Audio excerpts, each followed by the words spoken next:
Hello viewers, রূপালী kitchen থেকে আমি সবাইকে স্বাগত জানাই। আবারও আপনাদের সামনে হাজির হয়েছি দারুণ স্বাদের একটি রেসিপি নিয়ে। আজকে আমি আপনাদেরকে বানিয়ে দেখাবো বেগুন বাহার। আর একদম নিরামিষভাবে আজকে আমি বেগুন বাহার বানিয়ে দেখাবো। বিভিন্ন স্টাইলে বিভিন্নভাবে আমরা ঘরে বেগুন বানিয়ে থাকি, তো আজকে আমি একটু অন্যরকমভাবে আপনাদেরকে বেগুন বাহার বানিয়ে দেখাবো। তো চলুন বেশি কথা না বাড়িয়ে আজকের এই বেগুন বাহার বানিয়ে নেওয়া যাক। তো বেগুন বাহারটি বানিয়ে নেওয়ার জন্য বেগুনগুলো আমি লম্বা করে কেটে নিয়েছি, আর এখানে আমি একটা লম্বা সাইজের বেগুন নিয়ে নিয়েছিলাম, আর বোটা সমেত কিন্তু এটা কেটে নিয়েছি। ঠিক এইভাবে কিন্তু কেটে নিতে হবে। এখানে আমি 1 স্পুন কালো সরিষা আর 1 স্পুন সাদা সরিষা, এটা আমি আধা ঘন্টা পানিতে ভিজিয়ে রেখেছি। একই সঙ্গে 2 স্পুন পোস্ত ভিজিয়ে রেখেছিলাম। তিন পিস কাঁচা লঙ্কা নিয়েছি এখানে 4-5 পিস কাজু বাদাম নিয়েছি, নারিকেল কুচি, একই সঙ্গে নিয়েছি 2 স্পুন টক দই, এটা ফেটিয়ে রেখেছিলাম। এবার আমি এর মধ্যে কাঁচা লঙ্কা, পোস্ত, সরিষা আর কাজু বাদাম, নারিকেল কুচি দিয়ে আর অল্প একটু পানি অ্যাড করে দিয়েছি, আর 1 স্পুন লবণ দিয়ে এটা আমি পেস্ট বানিয়ে নেব। আর পেস্টটা কিন্তু খুব ভালোভাবে বানিয়ে নিতে হবে। তো পেস্টটা বানিয়ে নিচ্ছি, দেখতে পাচ্ছেন ঠিক এইভাবে কিন্তু পেস্টটা বানিয়ে নিতে হবে। এবার আমি বেগুনটা উপর দিয়ে দিচ্ছি 1 স্পুন চিনি, আর একই সঙ্গে দিয়ে দেবো 1 স্পুন হলুদের গুঁড়ো, আর দিয়ে দিচ্ছি 1 স্পুন লবণ। এই উপকরণগুলো দেওয়ার পর ভালো করে হাত দিয়ে এটা আমি বেগুনের গায়ে লাগিয়ে নেব। ঠিক এইভাবে মিক্সড করে নিতে হবে। আর এটা বানিয়ে নেওয়ার জন্য কিন্তু বোটা সমেতই বেগুনটা কেটে নিতে হবে, তাতে করে কিন্তু দেখতে বেশ ভালো লাগে। এবার আমি এটা তেলে ফ্রাই করে নেব। তার জন্য একটা বড় দেখে কড়াই নিয়ে নিয়েছি, তার মধ্যে দিয়ে দিচ্ছি পরিমাণ মতো সরিষার তেল। তেলের পরিমাণ একটু বেশি দিয়েছি, তার কারণ আমি এটা সম্পূর্ণটাই এই তেলেই বানিয়ে নেব, তার জন্য তেলটা একটু বেশি করে দিয়ে দিয়েছি। এবার আমি এক এক করে বেগুনগুলো তেলের মধ্যে ছেড়ে দিলাম। এবার এটা আমি উল্টিয়ে পাল্টিয়ে ভালো করে লাল কালার করে ভেজে নেব। আর হ্যাঁ, বেগুনটা কিন্তু কাঁচা রাখলে একদমই হবে না, এটা ভালোভাবে লাল কালার করে ভেজে নিতে হবে।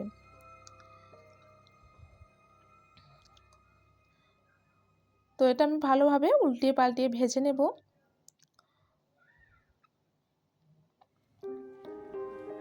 তো এটা ভাজা হয়ে গেছে, এবার আমি এটা নামিয়ে নেব। তো সেম প্রসেসে বাকি বেগুনগুলো এই একই তেলে ভেজে নেব।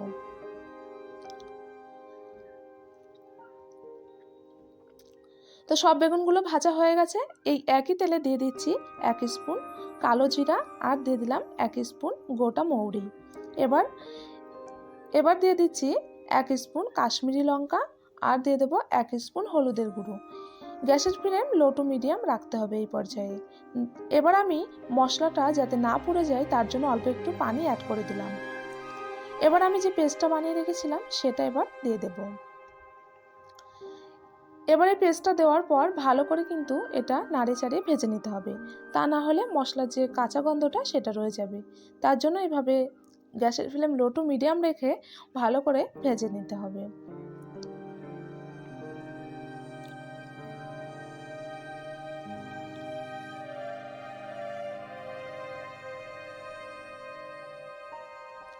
এই পর্যায়ে আমি অ্যাড করে দিচ্ছি 1 স্পুন ধনিয়া পাউডার। আবারও নাড়িয়ে ছাড়িয়ে ভালো করে মশলাটা কষিয়ে নেব। এবার আমি ফেটিয়ে রাখা টক দইটা অ্যাড করে দিলাম। আবারও একটু নাড়িয়ে ছাড়িয়ে ভালো করে ভেজে নেব মশলাটা। আর টক দইটা কিন্তু অবশ্যই ফেটিয়ে দিয়ে দেবেন। এবার আমি দিয়ে দিচ্ছি 1 গ্লাস পানি। পানিটা দেওয়ার পর এবার আমি 6 থেকে 7 মিনিট ফুটিয়ে নেব। তো 7 মিনিট পর আমি ফিরে এসেছি, আর দেখতেই পাচ্ছেন অনেকটা গাঢ় হয়ে এসছে। এই পর্যায়ে আমি ভেজে রাখা বেগুনগুলো এক এক করে মশলার মধ্যে দিয়ে দিচ্ছি। এটা আমি বেশি নাড়াচাড়া করব না। বেগুনটা দেওয়ার পর এবার আমি 3 থেকে 4 মিনিট ঢাকা দিয়ে রেখে ফুটিয়ে নেব।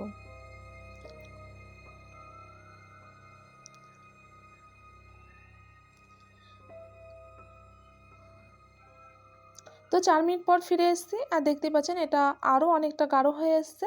আর এবার আমি উপর থেকে দিয়ে দিচ্ছি 1 স্পুন গরম মশলা পাউডার। আর এটা বেশি নাড়িয়ে চাড়িয়ে সিদ্ধ করে নেওয়ারও দরকার নেই, যেহেতু বেগুনটা ভেজে নিয়েছিলাম আগের থেকে, তার জন্য বেশি ফোটাবো না। এবার আমি এর মধ্যে এই গরম মশলা দেওয়ার পর একই সঙ্গে দিয়ে দিয়েছিলাম বন্ধুরা 1 স্পুন চিনি। আর এটা আমার পুরোপুরি কমপ্লিট হয়ে গেছে। এবার আমি গ্যাসের ফ্লেমটা বন্ধ করে দিয়েছি। এবার আমি এটা সার্ভ করে নেব। তো দেখতে যেমন ভালো লাগছে, এটা কিন্তু খেতে ভীষণ পরিমাণে ভালো লাগে। আর বেগুনটা কিন্তু যেমন আমি বেগুনটা একদমই ঘেটে যায়নি, দেখতে পাচ্ছেন একদমই লম্বা লম্বা, যেমনভাবে আমি কেটে নিয়েছিলাম ঠিক তেমনই কিন্তু আছে। আর গ্রেভির কালারটাও কিন্তু খুবই সুন্দর এসছে। আর এটা আমি একদমই নিরামিষভাবে আপনাদেরকে দেখিয়ে দিলাম। আর খেতে কিন্তু ভীষণ পরিমাণে ভালো লাগে বন্ধুরা। আর এটা কিন্তু রুটি, ভাত, ফ্রায়েড রাইস সব কিছুর সঙ্গে কিন্তু ভালো লাগে। আর বেগুন আমরা বিভিন্নভাবে বিভিন্ন স্টাইলে ঘরে বানিয়ে থাকি। তো আজকে আমি একদমই অন্যরকমভাবে বানিয়ে দেখিয়ে দিলাম। আর খেতে কিন্তু খুবই ভালো লাগে। আর খুব অল্প সময়ে ঝটপট এরকম একটা রেসিপি কিন্তু বানিয়ে নেওয়া যায়। আর আজকের এই বেগুন বাহার রেসিপিটি আপনাদের কেমন লেগেছে কমেন্ট বক্সে কিন্তু জানাতে একদমই ভুলবেন না।